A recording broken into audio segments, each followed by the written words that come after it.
seen you somewhere before? Impossible. What can I get it for you, eh? Well, gee, if you're all out of ostrich feathers, I thought I'd get me and my friends some pizza. That's great, because that's what we sell. Hey, how many can I get it for you, eh? Well, how many slices in your small pizza? Oh, the small pizza has 8 slices. 8 slices. How many in the medium pizza? The medium pizza has 8 slices too. Just a minute now. The small pizza has 8 slices. The medium pizza has 8 slices too. There's something fishy going on here. That's only if you order it with anchovies. How about the large? How many slices there? The large pizza has 8 slices too. I had a feeling you were going to say that. But tell me, how can 3 different sized pizzas each serve 8 people? I'm gonna say they each serve 8 people. I'm gonna say they all have 8 slices. You don't say. That's what I said. You do say. I see. Well, how so?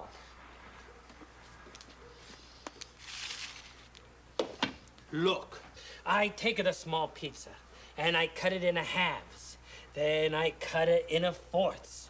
Then I cut it into eighths. Well, that certainly makes sense. But I get 8 itsy-bitsy bite-sized slices. Itsy-bitsy bite-sized slices. That's right. Then I take the medium pizza, and I cut it the same way. And I get 8 a little bit of bigger slices. A little bit of bigger slices. Is there an echo in here? In here? In here. No. No? No. Good. Good.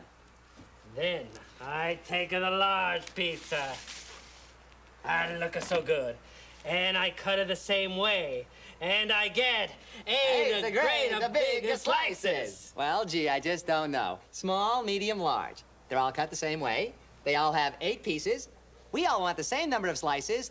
I'll take the large. That's great.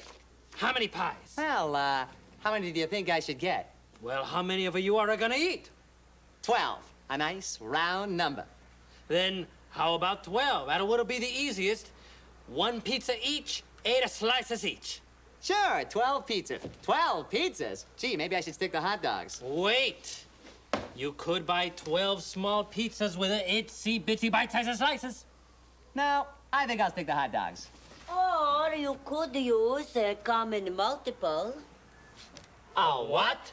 A common multiple of 8 and 12. That would cost less than 12 smaller pizzas. Well, now that sounds like common sense. Mama, I gotta talk to you. Mama, I almost sold this guy 12 pizzas. You almost sold him 12 hot dogs. Leave this to me. That's right. A common multiple of 8 and 12. That's a number that is both a multiple of 8 and a multiple of 12. Like 96, which is 8 12s or 12 8s. But you wanted the smallest common multiple, huh? No, you don't. Yes, I do. Looky here. These are some multiples of 8. 8, 16, 24, 32, etc., etc., etc. Now, these are some multiples of 12. 12, 24, 36, etc. There, that should do it. Now, what numbers are on both lists? Oh, that's 48. That's a 1. Any more? Why, certainly. 96, 72, and 24. Very good. Thank you very much, Mama. That's absolutely wonderful. Now, what do we do next? Which is the smallest common multiple? Oh, that's a 24. That's right. Wait a minute. I don't want 24 pizzas. Yes, you do. You're not going to get 24 pizzas. You're going to get 3 pizzas. 3 times 8 is 24. Problem is solved. Oh, so I get 3 pizzas, each with 8 slices. 3 times 8, that's 24 slices. 24 slices for 12 people, that's 2 slices each. Oh, Mama, you're a very smart woman. That's my mama. It's my customer. So, I'll have 3 pizzas with great big slices. That's $6 each. 3 pizzas, that's $6 each. That's 3 times 6, that's $18. Wait a minute. There's only 12 people to pay for it. Mama!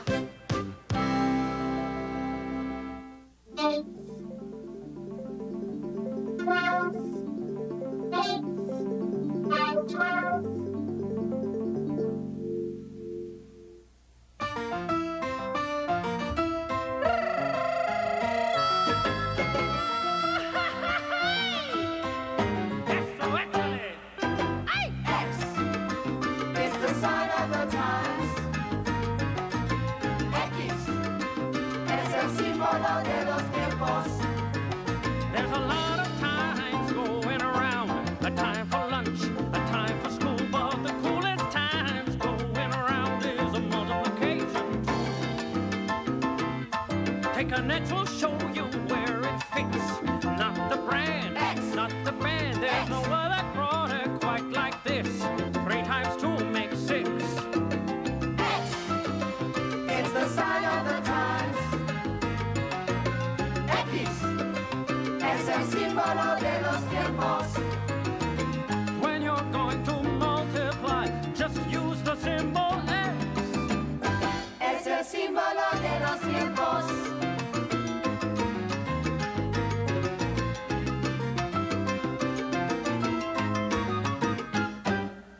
When you're adding numbers and they're all the same, you take a shortcut, multiply. Count the number of the numbers you want to gain. That's your multiplier.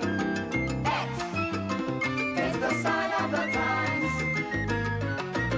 X es el símbolo de los tiempos. When you're going to multiply, just use the symbol X. Es el símbolo de los tiempos. There's a multiplication table everyone should know by heart. From 0 times 0 to 9 times 9, that's the place to start.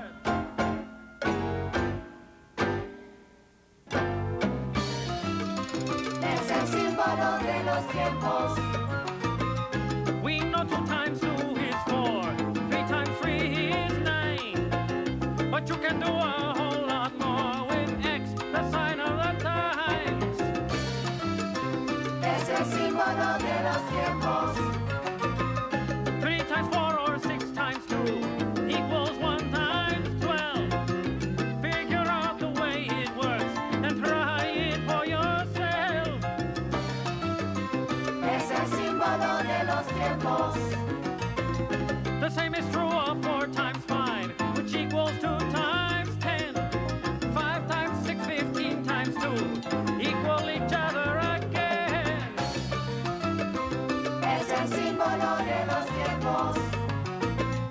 You could keep on going as long as you're inclined. With different combinations, just use the sign of the times. Es el símbolo de los tiempos. Es el símbolo de los tiempos. Eso. Es el símbolo de los Échale, tiempos. mijita, qué lindo se ve. Es el símbolo de los Échale, tiempos. muchachita. Es el símbolo de los tiempos. Eso. Hey, do you know what this is? Does this help you out any? Here's another hint. How about this? Well, figure it out.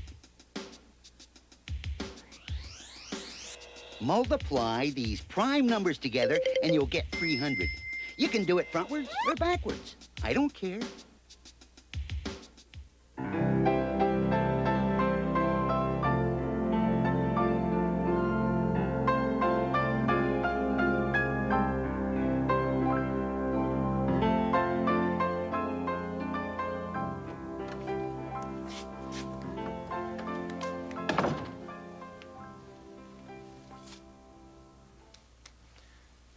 Excuse me, I must have the wrong place. What are you looking for? I was looking for the tree nursery. Oh, this is it. This is the Factor Tree Nursery. Have a seat. The doctor will be with you in just a moment. The doctor? Dr. Pete Moss. Just have a seat. He shouldn't be, too long.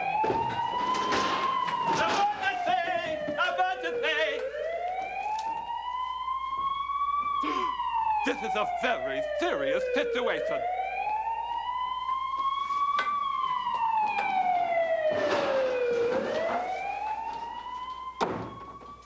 What was that?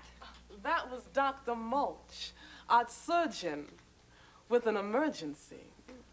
Looked like a ficus tree with a broken limb. Maybe I better come back later. I yell at the trees, but they just ha, ha, ha. Holler at me. Hello there. I'm Dr. Pete Moss. You met my nurse, Rhododendron? Good. Charming. Yes, well, now what can I do for you? Well, I was thinking of buying a tree, but maybe I've got the wrong place. No, not at all. This is the place. What kind of tree did you want? Well, how about a pine tree? Oh, yes. How about it? Why not? How big a pine tree? Not too big. Oh, well, Nurse Rhododendron, could you please call Dr. Mulch and have him order a nice number 10 pine? Yes, Dr. Moss. Hello, Dr. Mulch. Could you bring in a number 10 pine tree as soon as you're finished in surgery? Very good, Dr. Mulch. What's that noise? Whoa, sounds like surgery. Whoopee! Sounds like the operation was a success. Here's your number 10 pine tree. I think that I shall never see an elbow lovely at the knee. This is a pine tree? Sure, genuine pine plywood. It's what we use to make our factor trees. Why is that? Well, you see these numbers here? We here at the Prime Nursery have taken the time to make all these factor trees. Here's the number 10, and when you factor 10, you get 2 times 5. That's amazing. Yeah, and the really great thing about these trees is that they don't need any sunshine or water, and you can play ping pong on them. Excuse me, don't want any aphids. Now cut that out. So, do you want this number 10? I think I want a little bigger tree. Ooh! Dr. Mulch, would you please see that this man gets a number 30? Roger, over and out. Nurse Rhododendron, what are you doing? I'm practicing my speed weeding. Speed weeding? Oh, well, carry on. Sorry, given to an old paltry. Well, here's the number 30. How do you like it? Very nice, but... As you can see, this 30 has been factored into primes. 30 equals 3 times 10, and 10 factored is 2 times 5, so 30 is 3 times 2 times 5. What do you think of this beauty? Very nice, but I think I want a little bigger tree. Ooh! Nurse, would you please tell Dr. Mulch to bring in a bigger tree? Dr. Mulch, could you bring in a big number 90? Dr. Mulch, could you please tell this man how we could have a bigger tree? Sure can. Actually, we use more primes. You see, and this tree's bark is worse than its bite. You see, 90 is 3 times 30, and 30 is 3 times 10, and 10 is 2 times 5. So, 90 is 3 times 3 times 2 times 5. Fascinating. A product of prime. Ooh, are you sure you're not a doctor? Hardly. I think I'll take, this one. Excellent choice. You do realize, of course, that this tree will never die. Just needs a little paint job now and then. That'll be $25, please. Here you go. Here are 2 $5 bills. Wait a minute, that's just $10. 25 reduced to its prime factors is 5 times 5. What? That's right. You sell me a factor tree, I'll pay you in factored money. Oh, Westchester. I see you've been branching out.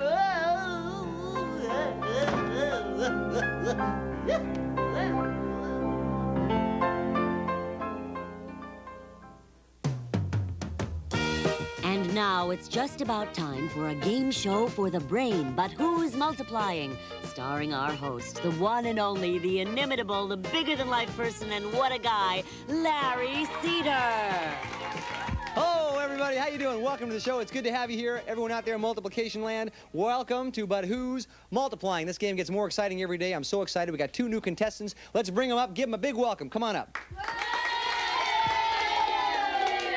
All right, these guys look ready to play. Let's find out who's playing for the blue side today. Dorina. Dorina, are you ready to multiply?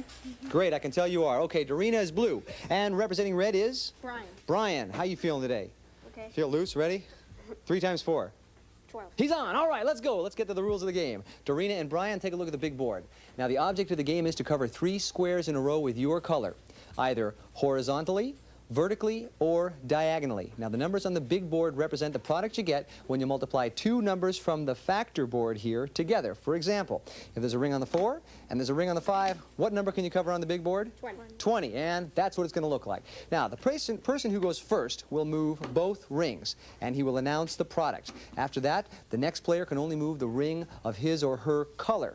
You've got 15 seconds to make your move and call out your answer real loud and clear so I can hear it. If you don't do it in 15 seconds, you'll hear this, which means you ran out of time. Also, if you call out the wrong product or you call out a number that's already been covered on the board, you will hear this. Now, if you run out of time or make one of those mistakes, you lose your turn. Your opponent gets to move both rings. First person to win 2 rounds wins the game. You ready to play? Yeah. We'll have Red go first. There's your 2 rings. Let me get out of your way here. You ready to cheer him on? Yeah! Well, the board is clear, and Red, go. 20 Red.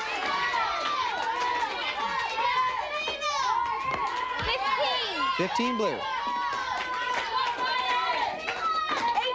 18 Red. Oh, you're blue. 42 Blue. 21 Red. Whoa! Very, very fast game, Brian. You won round 1. Okay, let's get the circles here together, the rings, and we'll give them over here to Doreen. And you've got the rings. We're ready for round 2. You can tie it up and go blue. 6 Blue. 18 Red. 30 Blue.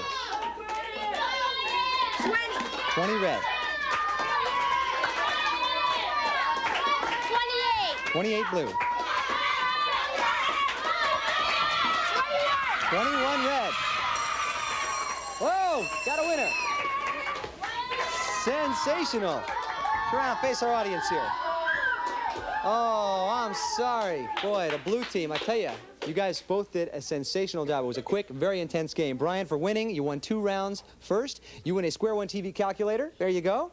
And Arena, for winning, for coming in second place, you're going to get a Square One TV t-shirt. And there it is right there, and I want you to enjoy it. You both did a sensational job. Thank you for playing. Thanks for being so supportive of your teammates. We'll see you next time on But Who's Multiplying? Take care. Bye-bye.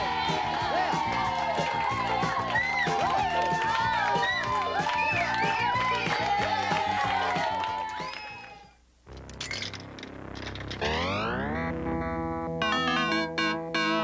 Mathman, your mission is to eat only multiples of 6. When you encounter a number, you will have until the count of 3 to make your decision. And beware the devious Mr. Glitch. He will eat you if you are wrong. Mathman.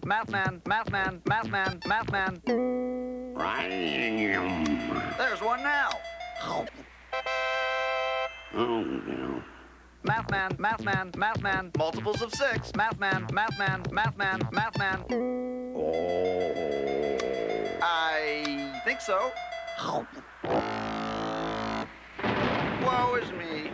Mathman. You're it.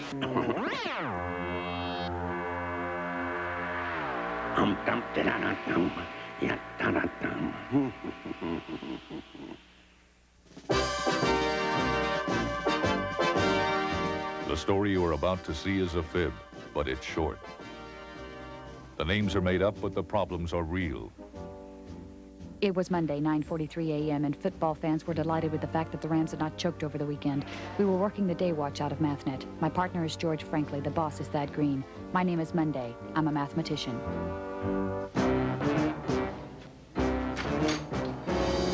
Kate, hi. Good morning. Great sports weekend, wasn't it?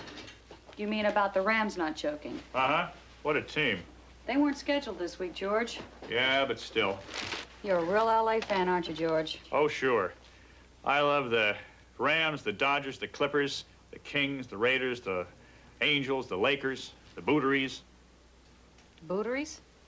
Irwin's Bootery. Little league team in Studio City. I coach him. Oh. Great young team. Hard-nosed bunch. Come at you with their sneakers high. Martha's a fan, too? Loves it. Were you a good athlete as a kid, George? Gee, I don't remember.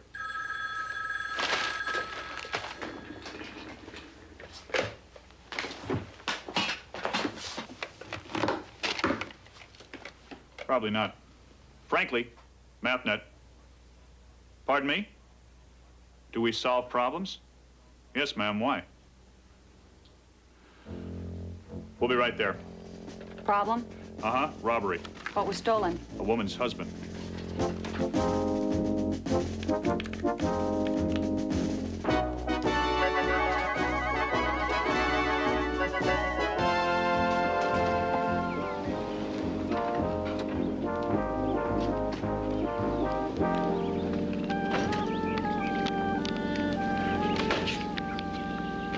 Are you from Mathnet? Yes, ma'am. I'm Kate Monday. This is my partner, George. Frankly. Your husband has been kidnapped? Yes. I'm Beulah Balpin. When I woke up this morning, he was gone. There was nothing but this note. May I see it?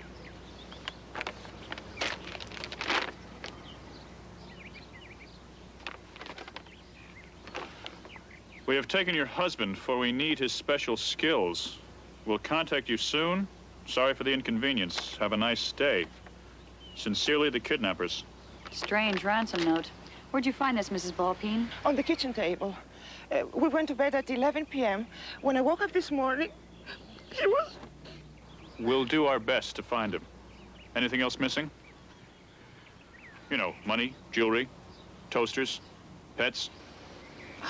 The car. Your car is gone? Yes, yes. Can you give me the license number? I'm afraid not. I don't know much about cars. Do you know what kind it was? Green.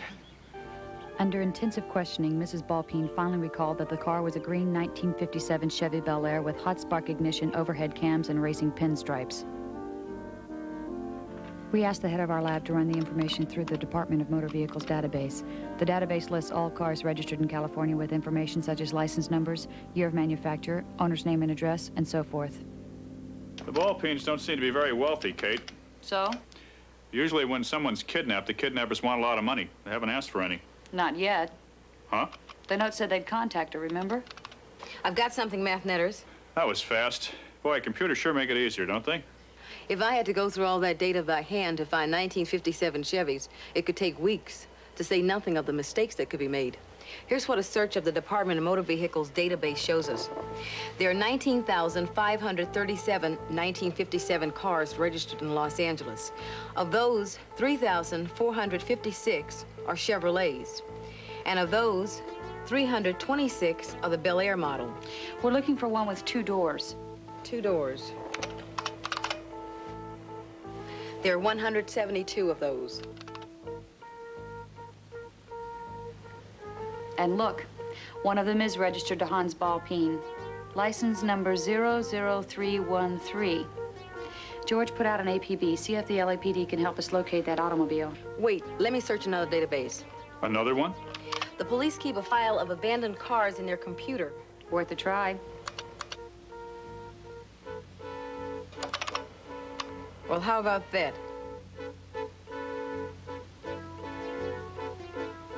What was the license number again? 00313. That's what I thought. A green Chevy Bel Air, license number 00313, was found abandoned in a parking lot on Alameda. According to this report, it was found at 3:05 this morning. Both doors open and the engine running. Somebody must have been in a heck of a hurry to have left the motor running.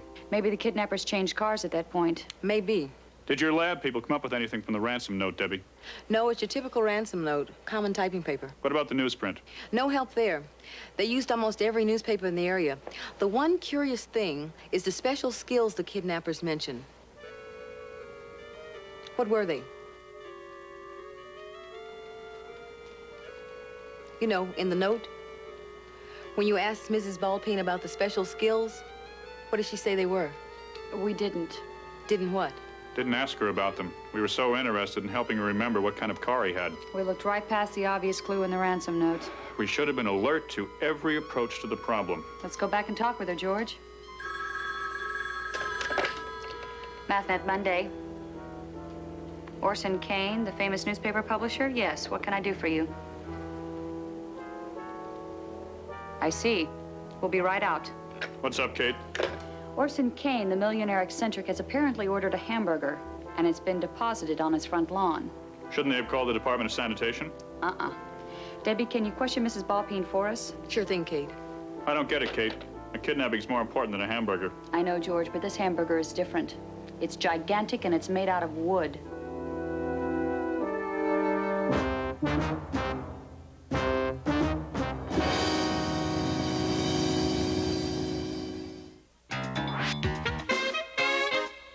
Why don't you put that trophy on top the bookshelf? Immediately, if not sooner, math woman.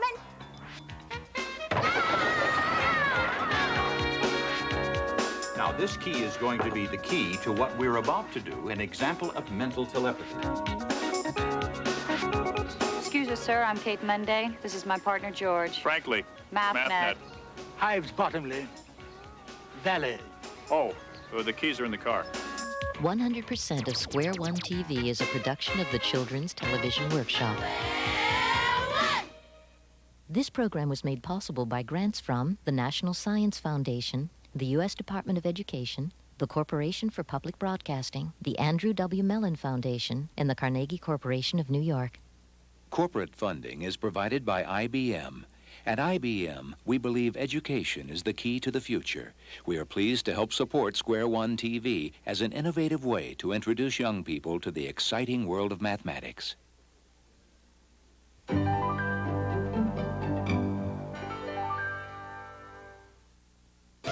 You're watching KTCA-TV, Channel 2.